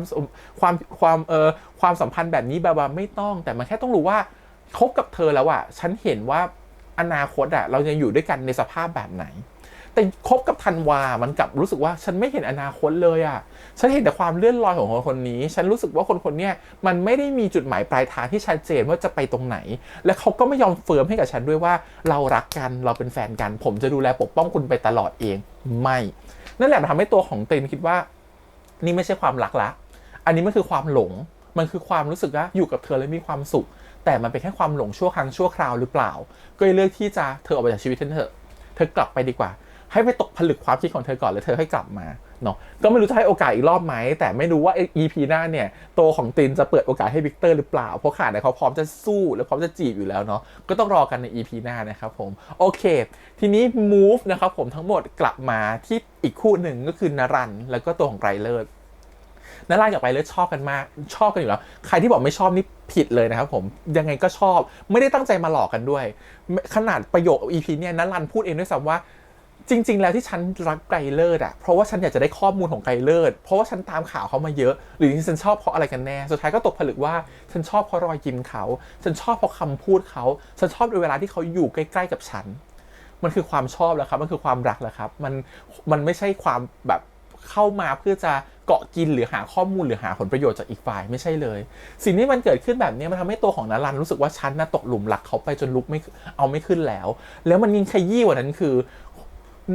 อไกรเลิศไม่เคยขยี้ปมในใจของเขาเลยดูนะความแตกต่างกันยังไงนะฮะ EP นี้เนี่ยเขามาเจอกับตัวของดาวเนาะดาวเนี่ยบอกเพื่อนๆว่านารันเนี่ยเป็นถึงเจ้าผู้บริหารสำนักพิมพ์และเป็นผอ.สำนักพิมพ์ซึ่งโกหกนะฮะเพราะอยากจะให้เพื่อนเห็นว่าแฟนฉันเก่งแต่นรันพอรู้ก็รู้สึกว่าเฮ้ยยูกำลังดูถูกความเป็นตัวตนของฉันอยู่อะทำไมยูต้องโกหกเพื่อนแบบนั้นอะเพื่อแสดงว่ายูอายที่มีฉันเป็นแฟนเหรออันเนี้ยมันคือจุดเบรกนะครับทำให้ตัวของเขารู้สึกว่าความภูมิใจในความเป็นผู้ชายของเขาอะหรือความเป็นผู้นำของเขาอะมันลดลง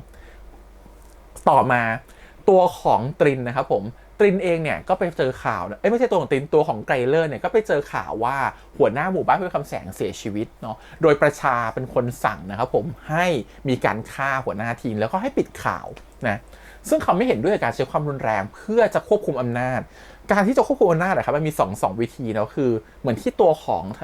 ไกรเลิศเขาต้องการคือกระจายความสมดุลของความทันสมัยไปอยู่ในจุดนั้นของชาวบ้านให้ชาวบ้านเขาได้มีความทันสมัยขึ้นเราก็ปกครองได้ง่ายขึ้นเนาะหรือเราจะไปกัดกินบ้านเมืองอะไรก็เรื่องของเราแหละแต่อย่าไปถึงขั้นทำร้ายร่างกายกันเนาะเพราะการทำร้ายร่างกายกันมันคือการที่คุณกำลังใช้อำนาจที่มีในการปิดปากคนอื่นซึ่งมันไม่ใช่สิ่งที่ไกรเลิศชอบแต่มันสิ่งที่ประชาชอบมากและพอไกรเลิศจะขัดประชาก็รู้สึกว่ายูมันอ่อนหัดยูอย่าคิดนะว่ายูเป็นแฟนนะฮะกับคนที่พ่อเขามีอำนาจก็คือแสดงว่าเทวีมีอำนาจเส้นสายอยู่นะในกลุ่มตระกูลของเทวีตัวของประชาเองเลยรู้สึกว่าฉันให้เกียรติบ้านของแฟนเธอฉันไม่ได้ให้เกียรติเธอนะไกรเลิศโอ้โหประชานี่ก็โหดนะถ้าดูยศบนบ่าเนี่ยเป็นระดับในพลแล้วว่าเป็นจอมพลแล้วนะอาจจะกลายเป็นนายกคนต่อไปก็ได้เนาะที่มันเลยเกิด14ตุลาขึ้นมานั่นแหละเขาคงเปรียบเปรยว่าเป็นตัวละครแบบนั้นก็คือใช้วิธีในการตัดหัวทุกคนแล้วก็ปิดข่าวทุกอย่างสิ่งที่มันเกิดขึ้นคือเวลาตัวของไกรเลิศมาอยู่กับประชาเนี่ยเขาไม่ความเป็นผู้นำของเขาเห็นเขาใส่แหวนรุ่นไหมทับทิมเหมือนกันเลยความเป็นผู้นำของเขามันรู้สึกโดนด้อยค่าลงเขารู้สึกว่าตัวเขาเองรู้สึกว่าความเป็นผู้นำของเขามันถูกกดด้วยอะไรบางอย่างแล้วเขารู้สึกว่าบางครั้งเขาก็มีพาร์ทที่เขาอยากจะเป็นคนอ่อนแอบ้างเขาอยากจะเป็นคนที่รู้สึกว่าฉันอยากจะร้องไห้ให้ใครสักคนหนึ่งบ้างฉันอยากจะเป็นคนที่รู้สึกเสียใจได้บ้างแต่เขาทำไม่ได้เลยเพราะเขาอยู่ในภาวะที่เขาต้องเป็นหัวหน้าเนาะการที่เขาบอกว่าให้วีระกลับไปก่อนแล้วฉันขอไปห้องสมุดเพื่อจะเปลื้องผ้าออกแล้วก็ดีดเปียโนเขาไม่ได้คาดหวังหรอกนะว่านรันจะมาแต่การที่เขาเปลื้องผ้าดีดเปียโนเขารู้สึกว่าฉันอยากจะเอายศถาบรรดาศักดิ์ความเป็นทหารของฉันออกไปจากตรงนี้และขอจะดีดเปียโนให้มันเหมือนกับแบบได้คลายอะไรบางอย่างรวมถึงความที่ฉันไม่มียศถาบรรดาศักดิ์เนี่ยมันทำให้ฉันรู้สึกตัวเองเบาลงรู้สึกตัวเองไม่มีอะไรบางอย่างที่อยู่บนบ่าที่ทำให้ฉันต้องมานั่งคิดแทนคนนู้นคนนี้หรือใช้ความเป็นผู้นำหรือใช้ความเป็นชายในตัวเองออกมาขนาดนั้นบางครั้งฉันก็รู้สึกว่าฉันจะมีด้านอ่อนแอที่อยากจะร้องไห้กับใครสักคนบ้างเหมือนที่กอดเข่านรันใน EP ก่อนพอนรันได้มาเห็นฉากเนี่ยมันก็เกินเลยกว่าที่เราคิดมากครับผมเพราะว่าคนนึงรู้สึกว่าความเป็นผู้ชายของเราความเป็นผู้นำของเราการเป็นแฟนกับดาวมันถูกด้อยค่าลงฉันอยากจะเสริมความมั่นใจในความผู้ชายของฉันมากขึ้นอยากจะเรียกความมั่นใจของฉันกลับมาใช่เดียวกันอีกคนนึงรู้สึกว่าฉันอยากจะอ่อนแอบ้างฉันอยากจะรู้สึกว่าฉันไม่อยากยืนอยู่ตรงนี้แล้วฉันอยากจะออกไปจากตรงความเป็นทหารตรงนี้แต่ฉันทำไม่ได้ ความอ่อนแอที่จากความเข้มแข็งกลายเป็นความอ่อนแอจากความอ่อนแอมันกลายจากความมั่นใจกลายไปถูกลดความมั่นใจอยากจะเป็นคนที่มั่นใจมากยิ่งขึ้นเมื่อเจอกันโพสิชันมันเปลี่ยนเลยฮะวันนี้ฉันอยากจะเป็นรับให้เธอนะฉันขอจะเป็นฝั่งที่รับแรงกระแทกบ้างฉันอยากจะกลายเป็นคนที่ทำรู้สึกว่าฉันอยากจะอ่อนแอให้เธอได้บ้างอ่ะอยู่กับเธอแล้วฉันรู้สึกอ่อนแอขณะเดียวกันตัวของเราเองฉันอยากจะเข้มแข็งขึ้นบ้างอ่ะอยู่กับเธอฉันขอโชว์ความเข้มแข็งของฉันได้ไหมฉันขอเป็นรุกในวันนี้ได้ไหมเนี่ยแหละครับสิ่งที่มันต่างกับดาวครับนั่นคือตัวของผู้พันไกรเลิศเนี่ยบิ๊กไก่ของเราเนี่ยเขายอมตัวของนรันอย่างมากนะฮะอย่างนี้ไม่เรียกว่ารักได้ไงถูกไหมคนที่เป็นรุกอะอยู่ดีมารอมเป็นรับให้อะแสดงว่าเขารู้ว่าสิ่งนี้มันทำให้เธอมั่นใจในตัวเองมากขึ้นฉันน่ะช่วยเธอได้และมากกว่านั้นคือเธอก็ช่วยทำให้ฉันรู้สึกว่าฉันอ่อนแอได้บ้างเช่นกันแล้วเวลาเขานั่งคุยกันอะเขาจับหน้านะอีกคนนึงตั้งคำถามว่าทำไมต้องปิดข่าวสิ่งที่ตัวของผู้พันน่ะไม่ได้บอกว่าห้ามทำนะไม่แต่บอกว่าแล้วเธอจะทำไปทำไมเธอรู้ว่ามันเสี่ยงเธอรู้ไหมว่าถ้าทำต่อไปมันจะเกิดอะไรขึ้นเธอรู้ใช่ไหมคือสิ่งที่เขาพูดมันคือความเป็นห่วงนะมันไม่ได้การห้ามไม่ได้การตั้งคำถามไม่ได้อะไรเลยผิดกับดาวที่บอกเธออย่ายุ่งเลยเธออย่าทำสิ่งนี้เลยอาชีพของเธอมันแย่อย่าทำเลยเขาไม่ดูถูกอาชีพของตัวของนรันเลยแต่เขากลับถามว่าเป้าหมายสูงสุดของนรันคืออะไรโหเป็นคำถามที่ดีมากนะมันคือการเปิดใจอีกคนนึงว่าฉันได้บอกในสิ่งที่ฉันเป็นน่ะให้กับเธอได้รู้ขณะที่ตัวของดาวเองไม่เปิดในสิ่งนั้นให้เขาได้พูดนะว่าฉันภูมิใจในงานของฉันมากแต่กลับกันนะตัวของผู้พันไก่เลือดกลับเปิดโอกาสให้นรันได้พูดว่าฉันอยากจะเป็นไม้ขีดหนึ่งที่จะจุดไฟแม้ไม้ขีดนั้นมันจะมอดไหม้แต่ฉันก็ได้จุดพลุให้มันสว่างบนท้องฟ้าโหนั่นมันคืออุดมการณ์และความฝันของความเป็นนักข่าวที่เขามีเลยนะว่าอยากจะเป็นคนเปิดโปงในสิ่งที่มันไม่ดีอย่างน้อยฉันเป็นแค่เชื้อไฟเชื้อแรกแม้ฉันจะตายแต่ฉันก็ได้เป็นเชื้อไฟนั้นแล้ว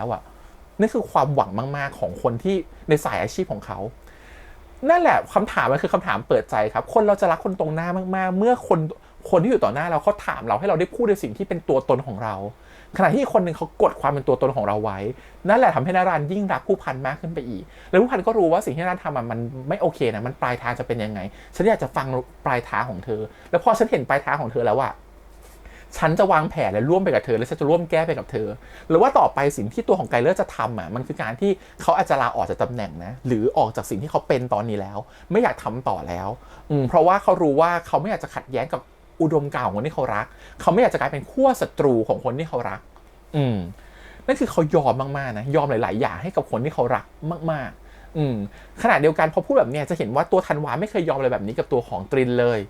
มันต่างกันมากนี่แหละคือคนที่เขารักกันจริงๆฮะนั่นคือเขารู้สึกว่าเขาต้องแชร์ความรู้สึกของอีกคนนึงมาอยู่ที่ตัวเขาให้ได้เมื่ออีกคนนึงกำลังจะเป็นทุกข์เขาก็ต้องเบรกความทุกข์นั้นได้เบรกอันตรายตรงนั้นได้ปกป้องคนที่เขารักได้นี่แหละคือความรักที่ตัวของผู้พันมีให้กับตัวของนรั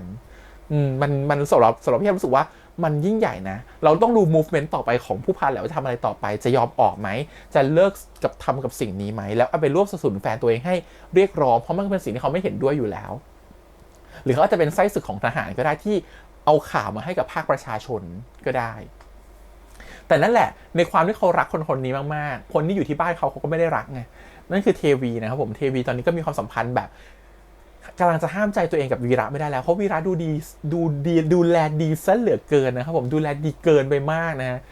ยิ่งจังหวะช่วงเต้นรำนี่มันจะทำให้เขาเกินเลยแล้วนะแต่ก็นั่นแหละความเป็นกุลสตรีที่สูงค่าของตัวของเทวีก็เบรกสิ่งนั้นไว้ได้รู้สึกว่าเดี๋ยวมันจะถล่มเลยเถิดเกินไปแม้ใจเขาจะหวั่นไหวก็ตามนี่แหละมันคือความที่มันเป็นศิลปะของการเล่าเรื่องอะค่ะว่าผู้หญิงสมัยนั้นเขาต้องรู้สึกแบบนี้จริงๆแล้วเขาก็ไม่อาจจะมีชู้ง่ายๆหรอกถ้าสุดท้ายแล้วเขาไม่รู้ว่าคนรักของเขาเป็นยังไงแล้วว่าสุดท้ายนะเทวีจะยอมถ้าเขารู้ว่า2คนนี้รักกันเพราะเขาจะรู้ว่าโอเคเธอไม่เคยรักผู้หญิงมาตลอดฉันเข้าใจทันทีเลยและฉันยอมให้เธอไปมีความสุขดีกว่าแต่อย่ามาเจอกันอีกเลยนะแต่ฉันยอมให้เธอไปมีความสุขเลยกันเพราะฉันก็อยากจะมีความสุขแล้วเช่นกันสุดท้ายคนที่ไม่เคยมีความสุขเลยสุดท้ายก็อยากหาความสุขให้กับตัวเองอยู่ดีครับความเหมือนที่ธันวากำลังตามหาแต่ธันวามันหาทุกวันเกินไปแต่เนี่ยสุดท้ายเขาก็คงจะกลับมาถามตัวเองว่าฉันปล่อยให้ตัวเองมีความสุขได้ไหมนั่นคือฉันปล่อยให้ตัวเองได้มีแฟนใหม่ละกันเช่นเดียวกันตัวของผู้พันก็คงแบบฉันคงปล่อยให้ตัวเองได้รักกับคนนี้เช่นกันและฉันจะปกป้องคนนี้ยังไงให้อยู่กับฉันไปตลอดฉันไม่อยากเสียเขาไปเหมือนคนเก่าของฉันแล้วฉันอยากอยู่กับนรันไปตลอดนรันเองก็มีความกลัวนะมีความแค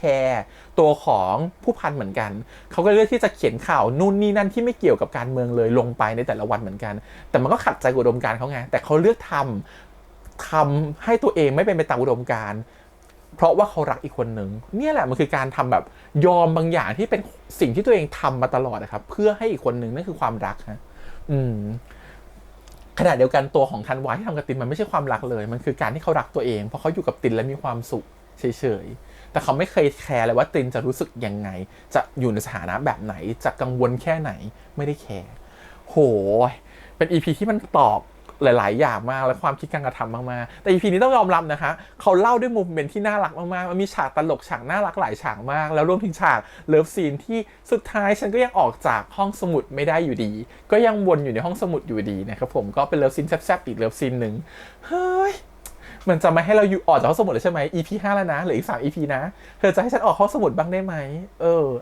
เราคิดว่า3 EP ต่อไปจะเป็น EP ที่เข้มข้นมากๆครับเพราะมันคือการที่ว่าตัวละครเนี่ยจะต้อง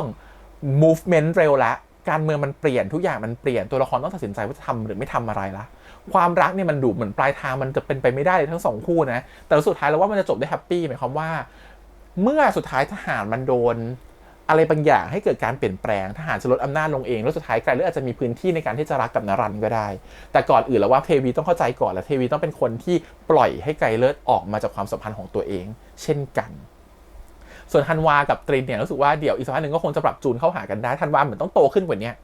ต้องโตกว่าตอนนี้อีกระดับหนึ่งถึงจะเข้ามาคุยกับตรินแล้วแบบมั่นใจกับความสัมพันธ์ครั้งนี้ว่าเราจะเป็นแฟนกันได้มากขึ้นอะไรเงี้ยรอติดตามชมครับผมชายออเคสตราเวอร์ชันนะ EP ถัดไปวันนี้ประมาณนี้ขอบคุณอีกครั้งนะครับผมก็การเมืองตอนนั้นถ้าจะให้อัปเดตนิดนึงตอนนั้น EP นี้ไม่ค่อยมีพูดถึงเรื่องการเมืองอะไรเท่าไหร่นะแต่ก็รู้สึกว่าในประเด็นหลักๆเป็นเรื่องของความสัมพันธ์ของตัวละครเสียมากกว่าเนาะก็เน้นไปที่ความสัมพันธ์ก่อนละกันการเมืองเดี๋ยวค่อยว่ากัน EP ต่อไปโอเคขอบคุณอีกครั้งครับฝากกดไลค์กดแชร์กด Subscribe จะได้สื่อทาง YouTube Instagram Twitter แล้วก็ Facebook วันนี้พี่แฮมไปก่อนนะครับบ๊ายบาย